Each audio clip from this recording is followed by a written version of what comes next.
بسم اللہ الرحمن الرحیم۔ معزز خواتین و حضرات، السلام علیکم ورحمۃ اللہ وبرکاتہ۔ ہم میں سے ہر ایک کی یہ دلی خواہش بھی ہے اور ہونی بھی چاہیے، کوشش بھی ہونی چاہیے کہ اللہ رب العزت ہمیں ہر لحاظ سے بہتر مردوں میں شامل فرما دے۔ یہی آج کے ہمارے حدیث کے سبق کا موضوع ہے کہ بہترین مرد کون ہے۔ مشکات المصابیح کتاب النکاح باب ہے بیویوں سے اچھا سلوک کرنے کے حوالے سے 3264ویں حدیث کتاب میں اور 15ویں ہے باب میں۔ الفاظ سماعت فرمائیے گا۔ وعنها قالت قال رسول اللہ صلی اللہ علیہ وسلم خیرکم لأہلہ وانا خیرکم لأہلی واذا مات صاحبکم فدعوہ، رواہ الترمذی والدارمی۔ معزز خواتین حضرات، یہ حدیث سنن ترمذی اور سنن دارمی میں موجود ہے۔ میں سنن ترمذی کا تفصیلی حوالہ آپ کی خدمت میں پیش کرنے لگا ہوں، اور سنن ترمذی کتاب فضائل و مناقب ہے، 64واں باب ہے امہات المومنین رضی اللہ عنہن کی فضیلت۔ ترجمہ اس کا یہ ہے کہ سیدہ عائشہ رضی اللہ تعالی عنہا بیان فرماتی ہیں کہ آقا علیہ الصلوۃ والسلام نے ارشاد فرمایا، تم میں سے بہتر وہ ہے جو اپنے گھر والوں کے لیے بہتر ہوں، اور میں اپنے گھر والوں کے لیے سب سے بہتر ہوں۔ جب تم میں سے کوئی شخص دنیا سے چلا جائے تو اسے خیر آباد کہہ دو۔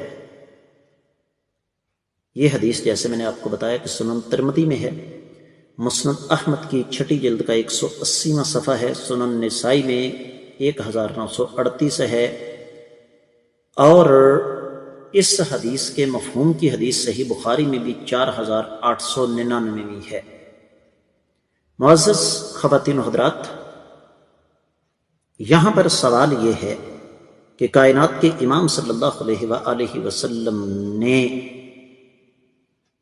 بہترین مرد اسے قرار دیا جو اپنے اہل و عیال کے حق میں بہتر ہے۔ اس پر اہل علم نے روشنی ڈالی، بہت کچھ کہا، لیکن میں یہاں انتہائی اختصار کے ساتھ 2-3 باتیں آپ کی خدمت میں رکھنا چاہوں گا۔ سب سے پہلی چیز جو سمجھنے والی ہے وہ یہ کہ مرد کو اللہ تعالی نے پیدا ہی مشقت کے لیے کیا ہے۔ وہ مشقت جسمانی بھی ہو سکتی ہے، وہ مشقت ذہنی بھی ہو سکتی ہے، وہ مشقت اعصابی بھی ہو سکتی ہے، وہ مشقت جذباتی بھی ہو سکتی ہے۔ ہم جس معاشرے میں رہ رہے ہیں نا، خاص طور پر اس معاشرے میں حقیقی مرد بننے کا مطلب دنیا میں اپنے لیے 1,00,000 عذاب اپنے اوپر مسلط کرنا ہے۔ ایک حدیث ہے، انشاءاللہ آگے آئے گی بھی، نبی علیہ الصلوۃ والسلام نے ارشاد فرمایا کہ خواتین کی اکثریت جو ہے وہ جہنم میں ہے۔ اب اس حدیث کا مفہوم مخالف کیا ہے کہ مردوں کی اکثریت جنت میں ہے۔ وجہ کیا ہے، سبب کیا ہے؟ جو حقیقی مرد ہے اس کو بہروپیہ بننا پڑتا ہے۔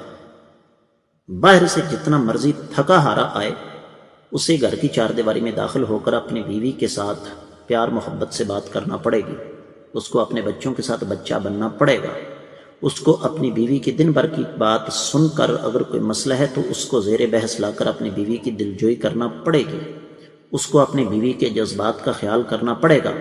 وہ جتنا مرضی تھکا ہوا ہو، اگر اس کا بچہ بیمار ہے تو اس کو فوری طور پر لے کر اسے کسی طبیب کے پاس، حکیم کے پاس، ڈاکٹر کے پاس جانا پڑے گا۔ اگر اس کی بیوی کی طبیعت ٹھیک نہیں ہے تو اس کو اپنی بیوی کے نہ صرف یہ کہ تیمارداری کرنا پڑے گی بلکہ اس کا ہر لحاظ سے خیال کرنا پڑے گا۔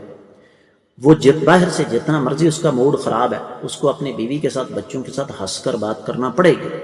تو یہ حدیث ایک آئینہ ہے جس میں میں اور آپ اپنے آپ کو تولیں کہ کیا ہم واقعی بہترین مرد ہیں۔ اللہ سمجھنے کی توفیق عطا فرمائے۔